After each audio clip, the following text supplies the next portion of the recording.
So, as promised last week in the update I gave you about our book project, it's time to give you also, I think, an update about our recording project. You know, the book about tempo reconstruction and tempo in general will be accompanied by a lot of recordings. We have done a lot of recordings already on YouTube, and in 2019 and 2020 also we released, among other recordings, the entire cycle of Beethoven sonatas, so 32 Beethoven sonatas. Alberto restarted or started to re-record already some of them, which are already on YouTube. But then there was a moment where we decided to actually not share a lot of recordings anymore on YouTube, partly because of reasons that I explained last week in the video about the book, to give time to write the book. Actually, it's still ongoing, and also these videos, these update videos, are in the midst of like a bridge period. YouTube is coming back in a kind of different format, but I'm working on that. Give me a little bit of time. But the recordings we didn't share anymore as we did on YouTube, like, you know, with the premieres that we had every Monday.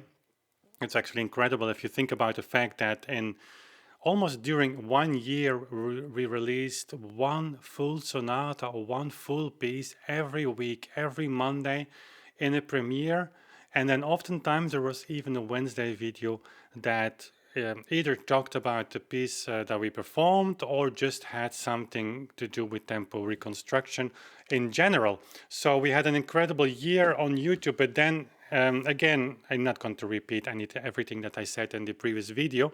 To decide like what are we going to do? Are we building now? Are we fully going to put all our energy and time in further building the YouTube channel? Or are we going to wait a little bit with that and just finish the book project? And so we decided the latter, and it was a good decision. But of course, my thoughts are often with you guys, because you're there just behind that camera lens. And as fascinating things are here and developing in all kinds of ways, it's not, you will not feel the energy and excitement always over there behind the lens. There is a good way to be informed, though, that's becoming a patron, and I would appreciate you checking that out, not only because patrons are supporting the projects that we are doing, especially the Tempo project, but also there are a lot of updates that I give to my patrons. Just be very open in every aspect of projects and everything that we do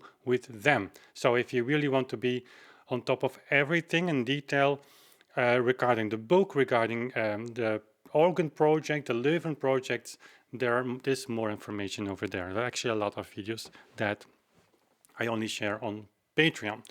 So, but what about the recording? So the recordings, we decided we come to a point where every recording that we did was potentially also an album. So the 32 sonatas, we're going to redo those. YouTube, now the recordings that are on YouTube are actually kind of experimentation. We are happy with the result. I mean, but there are a lot of options that you can take, and we're developing our thoughts and interpretation as we go. So not maybe all of them, but we will re-record, and that process. We are in the midst of doing that. There is a new Hammerklavier sonata already there. It's a little bit faster. You would be surprised, but Alberto's recording the first time was a little bit too slow. And it's nothing to blame. I mean, it's a huge undertaking to just work on a tempo that's been given by the composer or by the publisher or by Czerny, Moschles, whoever, and then just absorb that. And certainly for a work that is that is huge of nature. So Alberto re-recorded that a few months ago already, and it's a little bit faster, meaning again that his recording was a little bit slower than Beethoven's indication in whole beat. And there are already recorded a lot of actually other sonatas that are just waiting to be released. On top of that, I was working on the book really hard. I'm working on the Wohltemperiertes Klavier as well. It's almost finished to be re-recorded as well on the clavichord, so we want to bring the clavichord back.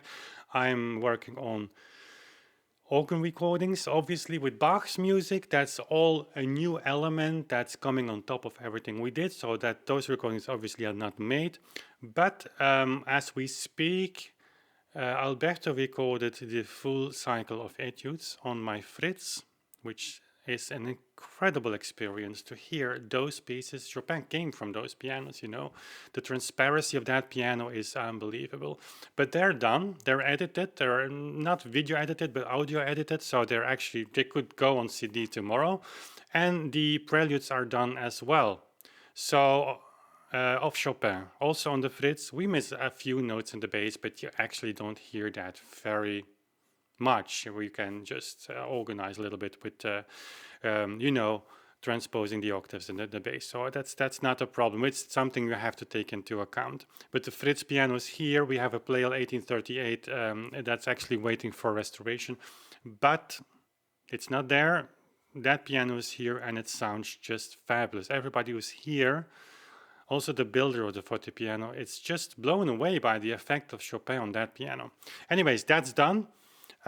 We have done 8 symphonies of the 9 of Beethoven, and if you go on YouTube, only the 5th and the 4th symphony, no, the 8th symphony has been shared, but both of those recordings we have redone. Actually, the 5th we did 3 times. And it's not that we struggle the first or the second time, it's just that we not change our minds, but we sharpen our minds. And sometimes we come to a point where we say, okay, we do something with the tempo here, for instance. We go a little bit faster, but a little bit slower, but it doesn't work really in music. What would happen if we just stick to a tempo that was given? It's things like that. And if you would hear the different recordings, it would be minor details, maybe as a listener. But for us, it's important. We want to bring the symphonies to the highest level. So 8 of the 9 symphonies have been recorded, are all here on this hard drive of the same computer that I'm recording this video on. And I know you're dying to hear those, but have a little patience. We came to a kind of protocol of how to release those recordings, because let's be honest, guys, we released the first version of 32 Beethoven sonatas. We released the first version of 6 Bach partitas, the first version of like the entire Rotempete Clavier Book 1. And I can continue like that for a long time. There are like 250 or 300 recordings of full pieces on YouTube, all for free. And there comes a moment where if you work like we are doing now, to bring those pieces to what we believe in our capacity, the highest level possible, and not only in terms of playing, but also in terms of recording, then there comes a moment where we say like, listen, but yeah, this YouTube model for recordings is maybe something that we have to reconsider. And that's actually what we're going to do. So, before you start panicking that none of the recordings will be seeing the daylight in YouTube land, don't panic, they will, but some things will change. I have here actually the entire protocol on my computer so that I don't miss anything or not most important details whatsoever. So we're going to record in the future full albums as we did before, but those albums will be actually released digitally first. And digitally, by that I mean Spotify, Apple Music, YouTube Music, those things. You will be able to download the high resolution through maybe our website or sites like Bandcamp, where we share our recordings right now. It's not the full catalog is there, but a few are there, so you will be able to download high resolution or just whatever resolution you want. It's maybe something that for the future is only for a very small niche audience, but still there are people who are asking for have the high resolution recording on their hard drive, and that will be possible. So we will first go to Spotify and all the digital platforms and make the high resolution download available. Once that's done, we are going to announce it on our website, and then comes YouTube into play. So from the moment that all these digital releases are done for a certain album, then we will release the video production on YouTube, but we will do it in a different way. We will add like many recording labels, we will add advertisements, not only at the beginning and the end, but also in the middle. So you will still have the ability to go and listen to the recordings, but you will have actually to go through a lot of ads. And don't shoot on us, because it's really, really, really necessary. We cannot sustain this level of output without enticing our audience, you perhaps, a little bit to just go there where there are no advertisements, and those spaces will exist. You will have the option to go either to go to Patreon, where the video recording will be released without any ads for a certain tier level, or you can join like you have in YouTube land these days, like the join button. We will enable that, so to become a YouTube member, not having to go to Patreon if you don't want that. If that's too far remote from YouTube or whatever, Patreon is a different platform. You can opt in then to become member of the YouTube community. That's like a little Patreon Lite, I would say, and there you will have the release of the music video without any advertisements. Of course, that's just the YouTube audio quality, right? But that's fine for many people, and I understand that. That's important. So for a few dollars a month or euros a month, the video without ads will be available. And that's something you have to forgive us for doing. We work like on these projects that it takes months, if not even longer, to come to the result we really want to have as, as a product to release. And so that's something we will ask in return. If you really want to enjoy the full video without advertisements, you either go to Patreon or you go to, you become member of this YouTube community there. What's important to know, because many of you ask to release also the recordings either on CD. Still, we have a classical music audience where the CD is still very much alive. It's a dying format as a music carrier, I would say, but still in classical music, many people have invested in a very fancy CD player and they ask for the CD release. Great, fine, no problem. But also for the vinyl disc. And we've been thinking about this, like, what are we going to do with both products? Like the Pachelbel release of the Hexacodum Apollinis, we just pre-ordered the CD and the vinyl disc. Okay, great. We had actually pretty soon a break even, which means that the costs that we put in the production were actually paid back by the sales initially. I have to say we had to build more of this momentum, but again, the website needs to be renewed. We have to go to a new website, new sales page, new everything, like rebranding everything, and also come to a more like streamlined, chain of production that every release that we do is automatically released. But that's another story. So we will change that. We will, with each release, we will have a kind of Kickstarter campaign that will be released with the video release. So in the description box, you will find 2 links. One link is going to the Kickstarter for the CD release, and the other will go for a Kickstarter for the vinyl release. And there will be a certain amount of time. So we will advertise this video or this Kickstarter, and there are protocols and procedures to do that. But once it's there, it's important for you, if you want the CD or the vinyl disc, to opt in for that Kickstarter campaign. It's interesting because when we hit this number that we want or that we need to produce it, the CD or vinyl disc will be produced. And moreover, you will become a kind of co-producer with that. Your name will be in the booklet or in the vinyl disc, in the the cover. So as a co-producer. So if you want to have your name into and there will be other things, but I'm not going to digress into what the details are and what the return would be as a thank you for you opting in on for these Patreon for these.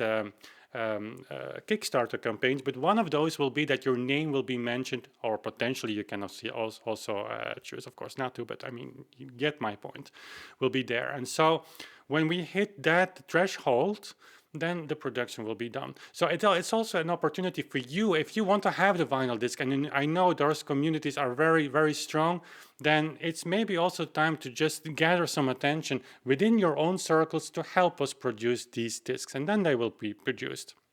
And so then we come to a kind of stage where we have first the release digitally, as again on Spotify, Apple Music, and all these platforms.